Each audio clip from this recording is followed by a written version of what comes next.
YouTube channel. നിങ്ങൾ ജർമ്മനിലേക്ക് nursing house building എടുത്ത് move ചെയ്യാൻ നോക്കുന്ന ആൾക്കാരാണ് എങ്കിൽ ഈ വീഡിയോ നിങ്ങൾക്കുള്ളതാണ്. എന്താണെന്നല്ലേ, കുറേ പേര് എപ്പോഴും ഡൗട്ടായിട്ട് ചോദിക്കുന്ന ഒരു കാര്യമാണ്, ഇവിടെ നമ്മൾ എവിടെയൊക്കെയാണ് വർക്ക് ചെയ്യുന്നത്, ഹോസ്പിറ്റൽസിലാണോ, അല്ലെങ്കിൽ എത്ര മണിക്കൂർ വർക്ക് ചെയ്യണം, ഏതൊക്കെ കേസസിൽ നമുക്ക് മെയിൻ എക്സാം എഴുതാൻ പറ്റില്ല, ഇങ്ങനെയുള്ള കുറേ കാര്യങ്ങളും അതുപോലെ ഏതൊക്കെ സബ്ജക്ട്സ് ആണ് നമുക്കിവിടെ പഠിക്കാനുള്ളതെന്നും.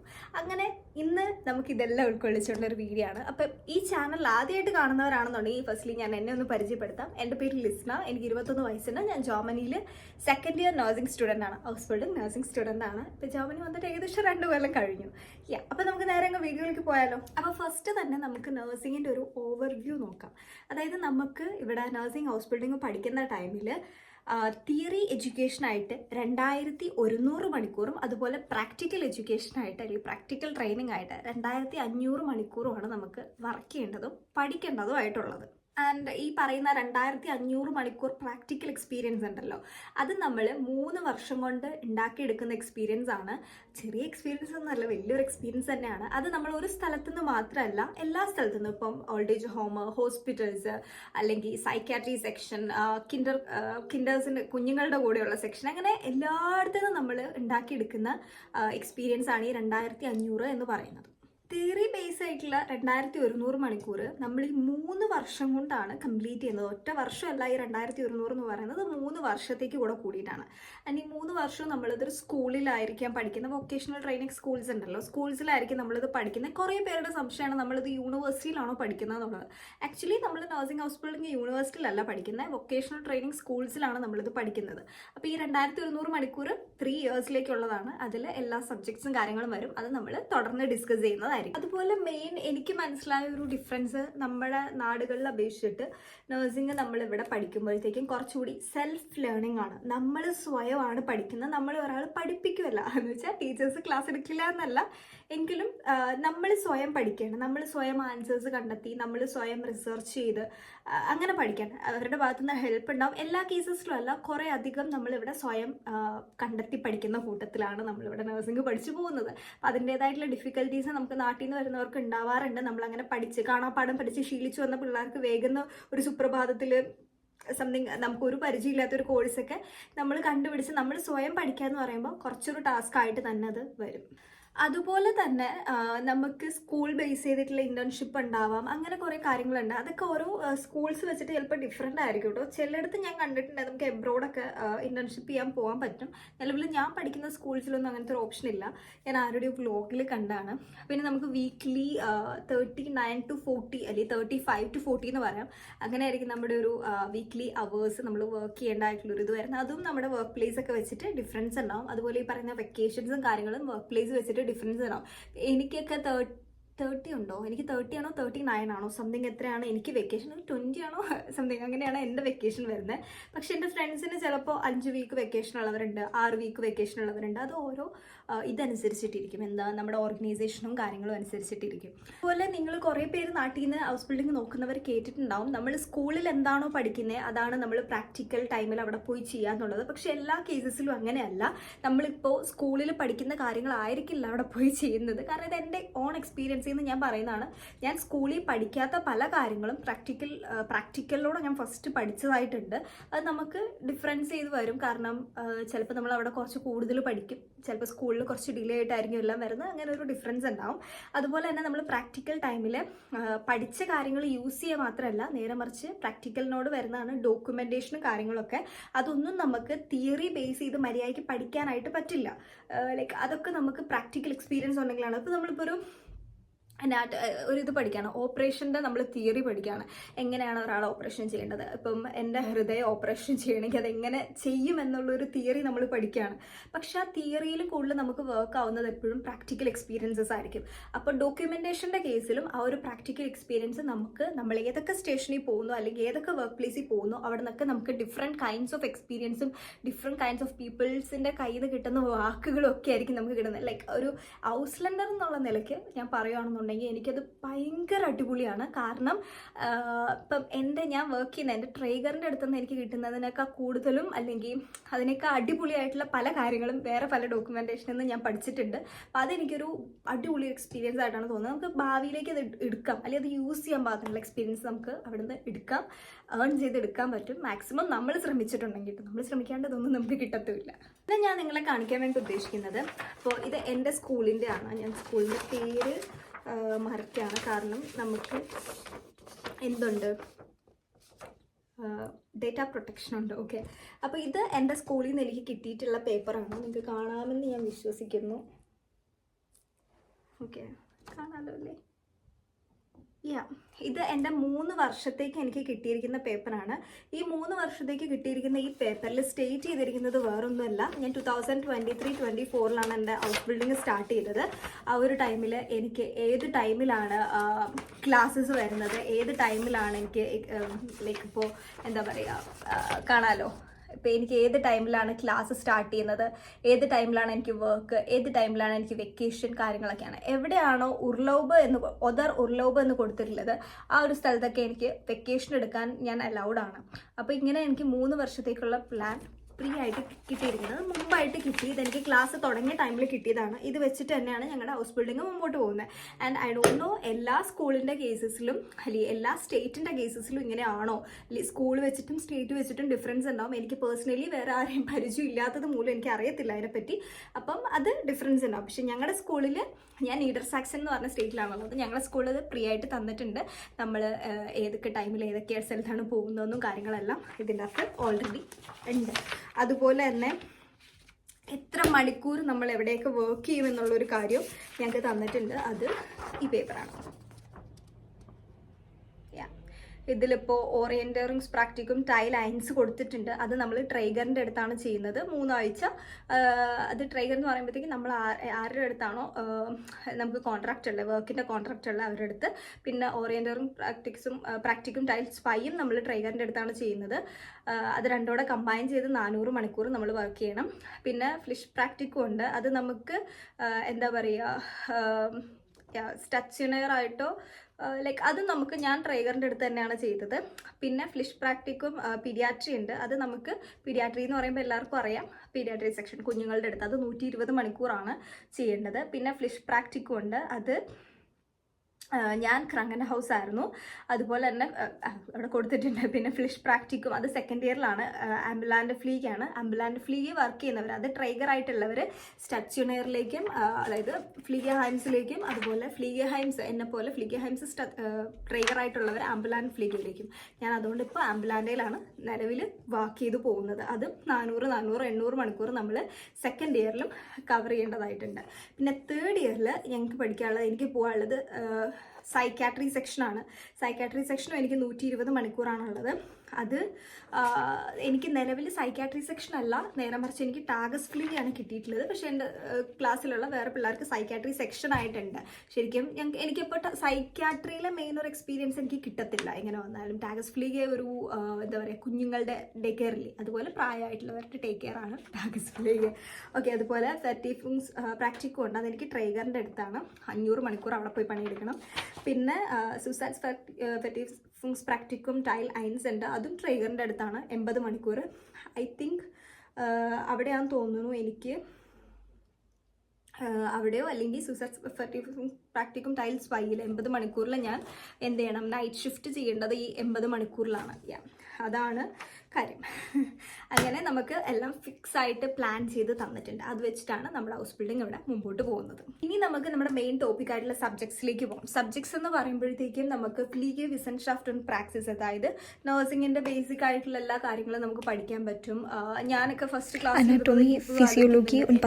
നേഴ്സ്, ലൈക്ക് പ്രൊഫഷണലി ഒരു നേഴ്സ് എന്ന് പറഞ്ഞാൽ എന്താണെന്നുള്ള കാര്യങ്ങളൊക്കെ നമുക്ക് ഫസ്റ്റ് ക്ലാസ്സിലൊക്കെ നമുക്ക് ഡിസ്കസ് ചെയ്തു പോയി. പിന്നെ അതായത് ഫങ്ഷൻസ്, നമ്മുടെ ബോഡിയിലെ അനാട്ടമി, ഫങ്ഷൻസ്, ഡിസീസസ്, കാര്യങ്ങളൊക്കെ പറ്റി പഠിക്കും. പിന്നെ ഫാർമക്കോളജി, അതായത് മരുന്നുകൾ, അതിൻ്റെ ഡോസിയറിങ് അല്ലെങ്കിൽ അതിൻ്റെ സൈഡ് എഫക്ട്സ്, കാര്യങ്ങളൊക്കെ പഠിക്കാം. പിന്നെ സൈക്കോളജി, കമ്മ്യൂണിക്കേഷനുമായിട്ട് ലൈക്ക് നമ്മളൊരു പേഷ്യൻറ്റുമായിട്ട് എങ്ങനെ കമ്മ്യൂണിക്കേഷൻ നടത്തും. പിന്നെ കുറച്ച് മെൻ്റലി ഇഷ്യൂസ് ഉള്ള ആൾക്കാരായിക്കോട്ടെ, അല്ലെങ്കിൽ പലതരത്തിലുള്ള ആൾക്കാരുണ്ടല്ലോ, അപ്പോൾ അവരൊക്കെ ആയിട്ടുള്ള കമ്മ്യൂണിക്കേഷനും പല രീതിയിലുള്ള കമ്മ്യൂണിക്കേഷനും കാര്യങ്ങളും നമ്മൾ പഠിക്കും. പിന്നെ വരുന്നതെന്ന് വെച്ചിട്ടുണ്ടെങ്കിൽ റൈറ്റ്സും എത്തിക് ഇൻ ദ ഫീൽഡ്, അതായത് ലോയും കാര്യങ്ങളൊക്കെ നമുക്ക് ഇതിൻ്റെ അകത്ത് പഠിക്കാൻ പറ്റും. അതായത് ഒരു നേഴ്സായ നമ്മൾ എന്തൊക്കെ ചെയ്യാം, അല്ലെങ്കിൽ ഒരു പേഷ്യൻറ്റിൻ്റെ അടുത്ത് നമുക്കുള്ള റൈറ്റ്സ്, കാര്യങ്ങൾ, അവർക്ക് നേരെ തിരിച്ചുള്ളത്, അങ്ങനെയുള്ള കുറേ കാര്യങ്ങളുണ്ട് ഇതിൻ്റെ ഉള്ളിൽ. അപ്പം അങ്ങനെയുള്ള കാര്യങ്ങൾ പഠിക്കും. പിന്നെ ഹൈജീൻ, ഇൻഫെക്ഷൻ പ്രിവെൻഷൻ, അങ്ങനെയുള്ള കാര്യങ്ങൾ. അതിൽ നമുക്കിപ്പം ഹാൻഡ് ഡിസിൻഫെക്ഷനും അല്ലെങ്കിൽ ഇപ്പോൾ സ്റ്റെറിലായിട്ട് നമ്മൾ വർക്ക് ചെയ്യുന്ന കാര്യങ്ങളും അങ്ങനെയെല്ലാം മിക്സായിട്ട് ഹൈജീൻ റിലേറ്റ് ചെയ്തിട്ടുള്ള വരും. ഓക്കെ. പിന്നെ ഗെറോണ്ടോളജി ആൻഡ് ഗിരിയാട്രി, അതായത് ആൾട്ടൻ ഫ്ലേഗ്, ലൈക്ക് ഓൾഡ് പീപ്പിൾസിൻ്റെ കുറച്ച് ഡീറ്റെയിൽ ആയിട്ട് അവരുടെ കെയറും അല്ലെങ്കിൽ അവരുടെ കെയറും കാര്യങ്ങളെല്ലാം നമ്മൾ പഠിക്കും. പിന്നെ പീഡിയാട്രി ആൻഡ് ഗബൂട്ട്സ് ഹെൽത്ത്, അതായത് കുഞ്ഞുങ്ങളുടെയും അതുപോലെ മുട്ടർ ഫ്ലീയും കാര്യങ്ങളൊക്കെ അറിയാം നമ്മൾ പിന്നെ പഠിക്കുന്നത്. തിയറി ബ്ലോക്ക് വെച്ച് പറയുകയാണെങ്കിൽ ഇൻ കേസ് ഇപ്പോൾ പ്രാക്ടിക്കത്തിലാണ്, നമ്മളിപ്പോൾ ഒരു പ്രാക്ടിക്കും ചെയ്യാൻ വേണ്ടി വരുവാണെന്നുണ്ടെങ്കിൽ അവിടെ നമ്മൾ പഠിക്കുന്നത് ക്രാങ്കൻ ഹൗസ് ഫ്ലീഗ്, അതായത് അൽഗമൈന സ്റ്റച്യൂണൻ ചിറുർഗി, ഇന്നറെ മെഡിസിൻ, ഇൻറ്റൻസീവ് ഫ്ലീഗ്. അതിപ്പോൾ ഡിഫറൻസ് ചെയ്ത് വരും. ഇപ്പോൾ ഹൗസ് ഓഫ് പ്രാക്ടീസ് ആയിട്ട് ക്രാങ്കൻ ഹൗസ് എടുക്കുന്ന പിള്ളേർക്കാണെങ്കിൽ ഇത്രയും ഉള്ളിലേക്കൊന്നും ഇറങ്ങി ചെല്ലാൻ പറ്റില്ല. നേരെ മറിച്ച് ക്രാങ്കൻ ഹൗസ് ട്രേക്കറായിട്ട് കിട്ടുന്നവർക്കാണെങ്കിൽ കുറച്ചുകൂടി അടിപൊളിയായിട്ട് പഠിക്കാനായിട്ട് പറ്റും കേട്ടോ. പിന്നെ ഗിരിയാട്രിഷ് ഫ്ലീഗ്, അതായത് ആൾട്ടൻഹൈമർ ഫ്ലീഗ് ആൻഡ് റിസ്റ്റുംഫ്യോ എൽട്ര മെൻഷൻ, അവിടെ നമുക്ക് വേറെ കുറച്ചുകൂടി അടിപൊളി എക്സ്പീരിയൻസ് കിട്ടും. പിന്നെ പീഡിയാട്രിഷ്യൻ ഗബൂട്ട്സ് ഹിൽഫ്ലിഷ് ഫ്ലീഗ്, അതായത് കുഞ്ഞുങ്ങളുടെ അടുത്തും അതുപോലെ ഗബൂട്ട്സ് ബെട്രോയിങ്, അതും എനിക്ക് കിട്ടിയിട്ടില്ല. കുഞ്ഞുങ്ങളുടെ അടുത്ത് കിട്ടിയിട്ടുണ്ടെങ്കിലും ഗബൂട്ട്സ് ലൈക്ക് പ്രഗ്നൻസി ഒക്കെ കഴിഞ്ഞ് നമ്മൾ കയറിയില്ലേ, ആ ഒരു സംഭവമൊന്നും എനിക്ക് കിട്ടിയിട്ടില്ല. പിന്നെ സിഷ്യാട്രി ഫ്ലീഗ് കുറച്ച് മെൻ്റലി ഇതായിട്ടുള്ള പീപ്പിൾസിൻ്റെ അടുത്തുള്ളത്. പിന്നെ ആംബുലാൻ ഫ്ലീഗ്, അവിടെയാണ് ഞാൻ കറൻ്റ്ലി വർക്ക് ചെയ്യുന്നത്. അപ്പോൾ അവിടെ നമുക്ക് ഓരോ വീടുകളിലെ സിറ്റുവേഷനുമായിട്ട് നമ്മൾ തരണം ചെയ്ത് പോകണം. ചില വീടുകളിലൊന്നും പോയാൽ നമ്മൾ സഹിക്കില്ല, അതുപോലെ സ്മെല്ലായിരിക്കും, ഒരു വൃത്തി ഉണ്ടാവില്ല. അപ്പോൾ നിങ്ങൾ പറഞ്ഞാൽ ചിലപ്പോൾ വിശ്വസിക്കണമെന്നില്ല, ജർമ്മൻസ് അങ്ങനെയാണോ എന്നുള്ളൊരു വരും. കാരണം എനിക്ക് അറിഞ്ഞുകൂടായിരുന്നു ഇവിടുത്തെ ആൾക്കാർക്ക് ഇങ്ങനെ ഒരു ഇതുണ്ട്, ഈ ഒരു ബാക്ക്ഗ്രൗണ്ടുള്ള ആൾക്കാരുണ്ടെന്ന് എനിക്ക് അറിയത്തില്ലായിരുന്നു. പേഴ്സണലി ഞാൻ പറയണം, ആരെയും കുറ്റം പറയുന്നതല്ല, നമ്മളാരും പെർഫെക്റ്റ് അല്ല. ഇപ്പം എൻ്റെ വീട് കിടക്കണ ആൾക്കാർ എന്ത് വേണമെങ്കിൽ പറയാം, ഞാൻ അതുകൊണ്ടല്ല പറഞ്ഞെങ്കിലും നമ്മൾ പല സിറ്റുവേഷനുമായിട്ട് നമ്മൾ മുമ്പോട്ട് പോകണം. കാരണം ചിലരുടെയൊക്കെ വീട്ടിൽ പോയിട്ടുണ്ടെങ്കിൽ നമുക്ക് വീട്ടിൽ കയറാൻ തോന്നില്ല, അതുപോലെ സ്മെല്ലായിരിക്കും, അവർ വൃത്തിയാക്കില്ല, എലികൾ ഓടി നടക്കുന്ന വീടുണ്ട്. അപ്പം അങ്ങനെയൊക്കെ സിറ്റുവേഷൻ ഉണ്ട്. അപ്പം ഇതൊക്കെയായിട്ട് നമ്മൾ തരണം ചെയ്ത് പോകണം. പിന്നെ നമുക്ക് ഓരോ ലാൻഡിനും അല്ലെങ്കിൽ ഓരോ സ്റ്റേറ്റ്സിനും നമുക്ക് അതിൻ്റേതായിട്ടുള്ള ഡിഫറൻസ് ഉണ്ട് നമ്മൾ പഠിക്കുന്ന ടൈമിൽ. ഇപ്പോൾ ഞാൻ പഠിക്കുന്ന സ്റ്റേറ്റ്, ഞാൻ നീഡർ സാക്സണിലാണ്. ഇവിടെ നമുക്ക് ഇംഗ്ലീഷ്, ജർമ്മൻ, പൊളിറ്റിക് ഇത്രയും നമുക്ക് എക്സ്ട്രാ വരും. അതുപോലെ റിലീജിയനും ഉണ്ട്. എനിക്കറിയില്ല ഇത് വേറെ സ്റ്റേറ്റ്സിലുണ്ടോ എന്നുള്ളത്. പക്ഷേ ഇതൊന്നും നമുക്ക് മെയിൻ എക്സാമിന് ഇമ്പോർട്ടൻ്റ് ആയിട്ട് വരുന്ന കാര്യമല്ല. ഈ മെയിൻ എക്സാമിന് ഇതിൻ്റെ മാർക്കൊന്നും ആഡ് ചെയ്യില്ലെന്നാണ് ഞങ്ങളുടെ അടുത്ത് പറഞ്ഞിട്ടുള്ളത്. എങ്കിൽ പോലും നമുക്ക് ക്ലാസ്സിൽ പഠിക്കാൻ ഇതൊരു സബ്ബായിട്ട് തന്നെ ഉണ്ട്. ഇംഗ്ലീഷ്, ജർമ്മൻ, ഞാനൊക്കെ ഇപ്പോഴും ഇവിടെ ഇംഗ്ലീഷ് പഠിക്കുന്നുണ്ട്. പക്ഷെ ആ ഒരു ഇംഗ്ലീഷ് നമ്മുടെ നാട്ടിൽ പഠിക്കുന്ന രീതിയിലുള്ളതല്ല, എങ്കിലും കുറച്ച് സാമ്യങ്ങളൊക്കെ ഉള്ള ഇംഗ്ലീഷ് നമ്മളിവിടെ പഠിച്ചു പോകുന്നുണ്ട്. പിന്നെ ചില കേസസിൽ ഇപ്പോൾ ഞാൻ പഠിക്കുന്ന സ്കൂളിൽ ഞങ്ങൾക്ക് അനാട്ടമി എന്ന് പറയുന്നില്ല, നേരെ മറിച്ച് ഞങ്ങൾക്ക് അതിന് പകരം മെഡിസിൻ എന്നാണ് ഞങ്ങൾ പറയുന്നത്, വിശേഷിപ്പിക്കുന്നത്. അപ്പോൾ ഓരോ സ്ഥലത്തും നമ്മൾ സബ്ജക്ട്സ് പറയുന്നതിന് ഡിഫറൻസ് ഉണ്ടാവും കേട്ടോ. പിന്നെ നമ്മുടെ എന്താ പറയുക, ഞാൻ കേട്ടിട്ടുണ്ട് ബെർലിനിലും NRVയിലൊക്കെ, എനിക്കറിയില്ല ഉള്ളതാണോ എന്നുള്ളത്, പക്ഷെ ബെർലിനിലും NRVയിലൊക്കെ ഒത്തിരി മലയാളി സ്റ്റുഡൻസ് ഉള്ളതുകൊണ്ട് തന്നെ അവിടെ നമുക്ക് ലാംഗ്വേജിന് വേണ്ട എക്സ്ട്രാ ക്ലാസ്സസ് അവർ പ്രൊവൈഡ് ചെയ്യുന്നുണ്ട്. എനിക്ക് അറിഞ്ഞൂടാ അത് എത്രത്തോളം ശരിയാണെന്നുള്ളത്. അവിടെ ആരെങ്കിലും ഉണ്ടെങ്കിൽ നിങ്ങൾക്ക് കമൻറ്റ് ചെയ്യാം.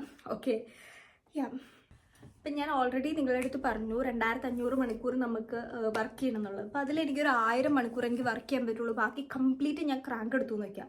അപ്പോൾ ആ ഒരു കേസസിലൊന്നും എനിക്ക് ഹൗസ് ബിൽഡിംഗ് എഴുതിയെടുക്കാനായിട്ട് പറ്റില്ല, അല്ലെങ്കിൽ എക്സാം എനിക്ക് ചെയ്യാനായിട്ട് പറ്റില്ല. അപ്പം ഈ ഒരു മണിക്കൂറും അതിൽ വാല്യൂ ഉള്ളതാണ്. അപ്പോൾ ഇൻ കേസ് ഇപ്പോൾ തുടക്കത്തിലൊക്കെ നമുക്ക് കുറേ ക്രാങ്ക് വന്നു, അപ്പം നമ്മൾ ഫസ്റ്റ് ഇയറിലൊക്കെ കുറേ നമുക്കിപ്പം 800 മണിക്കൂർ കിട്ടേണ്ടടുത്ത് നമുക്ക് ഫസ്റ്റ് ഇയറിൽ 600 500 ആണ് കിട്ടിയിരിക്കുന്നതെന്ന് നോക്കിയാൽ 400 ആയിക്കോട്ടെ, അപ്പം നമുക്ക് ടീച്ചർമാർ പറയും ഓട്ടോമാറ്റിക്കലി നിങ്ങൾ ഭയങ്കര താഴെയാണ് കിടക്കുന്നത്, നിങ്ങളിത് മുകളിലേക്ക് കൊണ്ടുവരണം എന്ന് പറയും. അപ്പോൾ അത് നമുക്ക് ഉറപ്പായിട്ട് നമുക്ക് വർക്ക് ചെയ്താൽ കൂട്ടിയെടുക്കാവുന്നുള്ളൂ. നമുക്ക് വെക്കേഷൻ എടുക്കുന്നതിന് പകരം വർക്ക് എടുത്തിട്ടുണ്ടെങ്കിൽ നമുക്ക് അതൊക്കെ ആഡ് ഓൺ ചെയ്യുന്നതാണ് കേട്ടോ. അപ്പോൾ അങ്ങനെയുള്ള കാര്യങ്ങൾ നമ്മൾ പ്രത്യേകം ശ്രദ്ധിക്കണം. ക്രാങ്ക് എടുക്കുന്നതും കൂടെ ഇതിൻ്റെ അകത്തൊരു ഭാഗമാണ്. ലൈക്ക് നമുക്ക് ക്രാങ്ക് എടുക്കാം എന്നുണ്ടെങ്കിലും ഒരു പരിധി കൂടുതൽ എടുക്കാണ്ടിരിക്കുക, കാരണം എക്സാം പാസ്സാവാനുള്ളതാണ്. അപ്പോൾ എൻ്റെ സെക്കൻഡ് ഇയറിൽ ഞാൻ ഇതുവരെ ഒരു പ്രാവശ്യം പോലും ക്രാങ്ക് എടുത്തിട്ടില്ല. കാരണം എനിക്ക് ഇതുവരെ ഇഷ്യൂസോ കാര്യങ്ങളൊന്നും വന്നിട്ടില്ല. അപ്പം അങ്ങനെ നമുക്ക് പോവുകയാണെങ്കിൽ കുറച്ചുകൂടെ നല്ലത് തന്നെയാണ്. പിന്നെ ബുക്സിനെ പറ്റി ചോദിക്കുന്നവരുണ്ട്. ഇപ്പം ഞാൻ പൊതുവേ കണ്ടിട്ടുള്ളത് ഐ കെയർ അങ്ങനെയൊക്കെ പറഞ്ഞിട്ടുള്ള കുറേ ബുക്സാണ് വീഡിയോസിലൊക്കെ കണ്ടുള്ളത്. പക്ഷെ നിലവിൽ എനിക്ക് ആ ബുക്കൊന്നുമല്ല, എനിക്ക് ഫ്ലീഗിയാസ് എന്ന് പറഞ്ഞ ബുക്കാണ്. എൻ്റെ ബുക്ക് ഇവിടെ ഇരിപ്പുണ്ടായിരിക്കും. യെസ്, എൻ്റെ ബുക്ക് ഇവിടെ ഇരിപ്പുണ്ട്, കാണിച്ചത്. ഓക്കെ, എനിക്ക് ഈ ബുക്കാണുള്ളത്. ഇതിൻ്റെ 1ഉം 2ഉം പാർട്ടാണുള്ളത്. 2ാം പാർട്ട് എൻ്റെ ബാഗിലാണ്, ഞാൻ പഠിക്കാൻ വേണ്ടി കൊണ്ടുപോയതാണ്. അപ്പോൾ ഇത് മിക്സപ്പ് ആയിട്ടാണ്. ഇതിൻ്റെ അകത്ത് എല്ലാം ഉണ്ട്. ഈ പറഞ്ഞ സബ്ജക്ട്സ് കംപ്ലീറ്റ് ഇതിൻ്റെ അകത്തും അതിൻ്റെ അകത്തുമായിട്ടുണ്ട്. ചിലപ്പോൾ ഒരു ഹൃദയത്തിൻ്റെ ഒരു ഭാഗം ഇവിടെ ആണെങ്കിൽ മറ്റേ ഭാഗം ആ ബുക്കിലായിരിക്കും. ലൈക്ക് എനിക്കിവിടെ നെഗറ്റീവ് സൈഡായിട്ട് എനിക്ക് പറയാൻ ആഗ്രഹമുള്ളൊരു കാര്യം ഞാൻ പറയാം. പഠിക്കാൻ ബുദ്ധിമുട്ട് തോന്നിയൊരു മേഖല ഞാൻ പറയാം. ഇവിടുത്തെ പഠിത്തത്തിൻ്റെ സിസ്റ്റം എനിക്ക് അത്ര ഇഷ്ടപ്പെട്ടില്ല. ലൈക്ക് എൻ്റെ സ്കൂളിൽ, എനിക്കറിയില്ല എല്ലായിടത്തും എങ്ങനെയാണ്, ലൈക്ക് പഠിക്കാൻ കുഴപ്പമില്ല, പക്ഷെ ഞാൻ പഠിച്ചു വന്ന രീതിയല്ല. ഞാൻ ടീച്ചേഴ്സിൻ്റെ പേര് വെച്ചൊന്നും പഠിച്ചിട്ടില്ല, അല്ലെങ്കിൽ ഞാൻ സബ്ജക്ട്സ് നോക്കിയാണ് പഠിച്ചത്. അപ്പോൾ ഞാൻ പറയുകയാണെങ്കിൽ അനാട്ടമി ബെസ്റ്റ് ഒരു ഓപ്ഷനാണ് ഇവിടെ. അനാട്ടമി പഠിപ്പിക്കുന്ന ടീച്ചർ, ഞങ്ങൾക്ക് അനാട്ടമി പഠിപ്പിക്കാൻ 2 ടീച്ചറുണ്ടോ എന്ന് എനിക്ക് അറിയത്തില്ല. കാരണം എനിക്കിത് ഇതുവരെ മനസ്സിലായിട്ടില്ല. അനാട്ടമി എന്ന് പറയുമ്പോഴത്തേക്കും നിങ്ങൾക്ക് അറിയാമായിരിക്കും ഓരോ ഓർഗൻസിനെയൊക്കെ പറ്റി നമ്മൾ പഠിക്കാൻ അങ്ങനെ കുറച്ച് കഴിഞ്ഞാൽ ഒരു അനാട്ടമി സെക്ഷൻ നമ്മൾ പഠിക്കുന്നത്. അപ്പോൾ അത് ഇപ്പോൾ ഉദാഹരണം, ഹൃദയം പഠിപ്പിച്ചത് വേറൊരു ടീച്ചർ ആൻഡ് വയറ് പഠിപ്പിച്ചത് വേറൊരു ടീച്ചർ. ഇത് രണ്ടും അനാട്ടമീൻ്റെ അകത്ത് വരുന്നതാണ്. ഇത് രണ്ടും 2 ടീച്ചേഴ്സാണ് പഠിപ്പിക്കുന്നത്. എനിക്കത് ഇതുവരെ മനസ്സിലായിട്ടില്ല, അത് അതിൻ്റെ ഇറക്കിറങ്ങും ഒക്കെ. അപ്പോൾ നമ്മൾ പഠിക്കാതിരിക്കും, നമ്മളിപ്പോൾ അനാട്ടമി എന്ന് പറഞ്ഞ സബ്ജക്റ്റ് പഠിക്കാതിരിക്കുമല്ലേ. അപ്പോൾ അത് നമ്മൾ 2 പഠിക്കണം. അത് എനിക്ക് കുറച്ചൊരു ഇഷ്യൂ ആയിട്ട് തോന്നിയൊരു കേസാണ്. അതുപോലെ മരുന്നുകൾ പഠിപ്പിക്കാൻ 2 ടീച്ചർമാർ, ഒരാൾ ആവശ്യമുള്ളിടത്ത് 2 പേര്. അപ്പോൾ മൊത്തത്തിൽ നമ്മൾ ഇങ്ങനെ കൊണ്ടുപോകുന്ന ഒരു രീതി എനിക്കിവിടെ തോന്നിയത്. എൻ്റെ സ്കൂളിലായിരിക്കാം, അല്ലെങ്കിൽ എനിക്ക് തോന്നിയതായിരിക്കും. വേറെ പിള്ളേർക്ക് പ്രശ്നമുണ്ടോ എന്ന് എനിക്ക് അറിയത്തില്ല. എനിക്ക് കുറച്ചൊരു ഡിസ്കസ്റ്റിംഗ് ഫീൽ ഉണ്ടായിരുന്നു ഫസ്റ്റ്ലി. പക്ഷെ ഇപ്പോൾ കുഴപ്പമില്ല, ശീലമായി, അല്ലാണ്ടൊന്നും ചെയ്യാൻ പറ്റില്ല. അതുപോലെ ഇവിടെ നമുക്ക് കുറേ ബുക്സ് അവൈലബിൾ ആണ്. ഇപ്പം ഞങ്ങൾക്ക് 2 ബുക്കാണ് സ്കൂളിൽ നിന്ന് തന്നിട്ടുള്ളൂ. പിന്നെ ക്യാൻസറിനെ പറ്റി പഠിക്കാനായിട്ട് ഇഷ്ടംപോലെ നീല ബുക്കുകൾ ഇവിടെ ഇരിക്കുന്നതാണ്. അത് മൊത്തം ക്യാൻസറാണ്. ഓരോ ടൈപ്പ് ഓഫ് ക്യാൻസർ, ബ്ലാസൻ ക്രീപ്സ് അങ്ങനെ ഓരോ ടൈപ്പ് ഓഫ് ക്യാൻസറുകൾ, അതിനൊക്കെ പറ്റിയിട്ടുള്ളത്. പിന്നെ ഇതൊക്കെ ഫസ്റ്റ് ഇയറിൽ നമുക്ക് തന്നതാണ്. അങ്ങനെയുള്ള കുറേ കാര്യങ്ങളുണ്ട്, ഹാൻഡ് ഷൂട്ട്സും കാര്യങ്ങളെല്ലാം. അപ്പോൾ ബുക്സും കാര്യങ്ങളെല്ലാം അങ്ങനെ ഉണ്ട്. അതുപോലെ ഞങ്ങൾക്കൊരു ഇൻ്റർനെറ്റ് വെബ്സൈറ്റ് ഉണ്ട്, ഞങ്ങൾക്കല്ല എല്ലാവർക്കും ഉണ്ടാവും. ആ വെബ്സൈറ്റിൽ ക്ലിനിക്കൽ കീ എന്ന് പറയും. ക്ലിനിക്കൽ കീൻ്റെ അകത്ത് നമുക്ക് ഇഷ്ടംപോലെ ബുക്കുകളുണ്ട്, വീഡിയോസ് ഉണ്ട്, പിക്ചേഴ്സ് ഉണ്ട്, നമുക്ക് പഠിക്കാൻ പറ്റുന്ന എല്ലാ സാധനങ്ങളും ഉണ്ട്. ഇഷ്ടംപോലെ ബുക്ക് എന്ന് വെച്ചിട്ടുണ്ടെങ്കിൽ ഇത്രയും കട്ടിയുള്ള പേജസും ഇതിൻ്റെ ഇരട്ടി കട്ടിയുള്ള പേജുള്ള ബുക്കൊക്കെ ഉണ്ട് അതിൻ്റെ അകത്ത്. അതൊക്കെ നമുക്ക് പഠിക്കാൻ വേണ്ടി യൂസ് ചെയ്യാം. അതായത് എന്താ പറയുക, കയ്യിൽ കിട്ടില്ല എന്നുള്ളൂ, നേരെ മറിച്ച് ടാബ്ലറ്റോ ലാപ്ടോപ്പോ ഫോണോ ഒക്കെ ഉണ്ടെങ്കിൽ നമുക്ക് അത് വെച്ചിട്ട് പഠിക്കാനായിട്ട് പറ്റും. അതൊക്കെ ഞങ്ങൾ സ്കൂളിൽ യൂസ് ചെയ്യാറുണ്ട് കേട്ടോ. അപ്പം അങ്ങനെയുള്ള കുറേ ഓപ്ഷൻസും കാര്യങ്ങളെല്ലാം നമുക്കിവിടെ ഉണ്ട്. അപ്പം ഇൻ്റർനെറ്റും ഒക്കെ നമുക്ക് യൂസ് ചെയ്യാം, അങ്ങനത്തെ പ്രശ്നങ്ങളൊന്നും ഇല്ല. അപ്പോൾ ഇതൊക്കെയാണ് നഴ്സിംഗ് റിലേറ്റ് ചെയ്തിട്ട് എനിക്ക് നിങ്ങളുടെ അടുത്ത് പറയാനുള്ളത്. ഇപ്പം ഞാൻ ഈ പറഞ്ഞതെന്നൊക്കെ നിങ്ങൾക്ക് എന്തെങ്കിലും നിങ്ങൾ ആദ്യമായിട്ട് കേൾക്കുന്ന ആളെങ്കിൽ നിങ്ങളെ സർപ്രൈസ് ചെയ്ത കാര്യങ്ങൾ, ഓക്കെ ഇതൊക്കെ അങ്ങനെയാണോ എന്ന് തോന്നിയൊരു കാര്യമുണ്ടെങ്കിൽ നിങ്ങൾക്കത് കമൻറ്റ് ചെയ്യാം. സോ ഞാൻ ചിന്തിച്ച പോലെ ആരെങ്കിലും ചിന്തിച്ചിട്ടുണ്ടോ, അല്ലെങ്കിൽ നിങ്ങൾക്ക് വേറെ എന്തെങ്കിലും ഒരു ചിന്ത ഉണ്ടോ എന്നൊക്കെ നമുക്കറിയാമല്ലോ. ഓക്കെ, അപ്പോൾ എനിവേ ഇതായിരുന്നു നമ്മുടെ ഒരു വീഡിയോ, കുട്ടി വീഡിയോ. ആൻഡ് എല്ലാവർക്കും ഇഷ്ടപ്പെട്ടെന്ന് ഞാൻ വിശ്വസിക്കുന്നു. ആൻഡ് ഇതുപോലെയുള്ള കൂടുതൽ ഇൻഫർമേഷൻസോ കാര്യങ്ങളോ വേണമെന്നുണ്ടെങ്കിൽ നിങ്ങൾക്ക് കമൻറ്റ് ചെയ്യാം എന്താണ് വേണ്ടതെന്നുള്ളത്. അപ്പോൾ ഇതായിരുന്നു ഇന്നത്തെ വീഡിയോ. അപ്പോൾ വീഡിയോ ഇഷ്ടമായെങ്കിൽ ലൈക്ക് ചെയ്യുക, ഷെയർ ചെയ്യുക, സബ്സ്ക്രൈബ് ചെയ്യുക. കുറേ പേര് വീഡിയോ സബ്സ്ക്രൈബ് ചെയ്യാണ്ട് കാണുന്നുണ്ട്. അപ്പോൾ സബ്സ്ക്രൈബ് ചെയ്യാണ്ട് കാണുന്നവരൊക്കെ ഉടനെ ഒന്ന് സബ്സ്ക്രൈബ് ചെയ്യുക. കൂടെയുള്ള ബെൽ ബട്ടനോട് ഒന്ന് ജസ്റ്റ് തൊട്ട് ഓൾ എന്നുള്ള ഓപ്ഷൻ അവർത്തിക്കുക. അപ്പം ഞാൻ എപ്പോൾ വീഡിയോ ഇട്ടാലും, ഞാൻ അങ്ങനെ ഇന്ന സമയത്ത് വീഡിയോ ഇടുന്ന ആളല്ല, എപ്പോൾ വീഡിയോ ഇട്ടാലും നോട്ടിഫിക്കേഷൻ കിട്ടണമെങ്കിൽ ഓളും കൂടെ അമർത്തിക്കുക. ആൻഡ് നിങ്ങൾക്ക് എന്തെങ്കിലും ഡൗട്ട്സ് ഉണ്ടെങ്കിൽ നിങ്ങൾക്ക് അത് ഉറപ്പായിട്ട് കമൻറ്റ് സെക്ഷനിൽ ചോദിക്കാം, പേഴ്സണലി മെസ്സേജ് ചോദിക്കാം, പറ്റുന്നത് പോലെ ക്ലിയർ ചെയ്യുന്നതായിരിക്കും. Okay, and anyway thank you for watching. Bye bye. Don't play with it, don't be dishonest. Ay, still not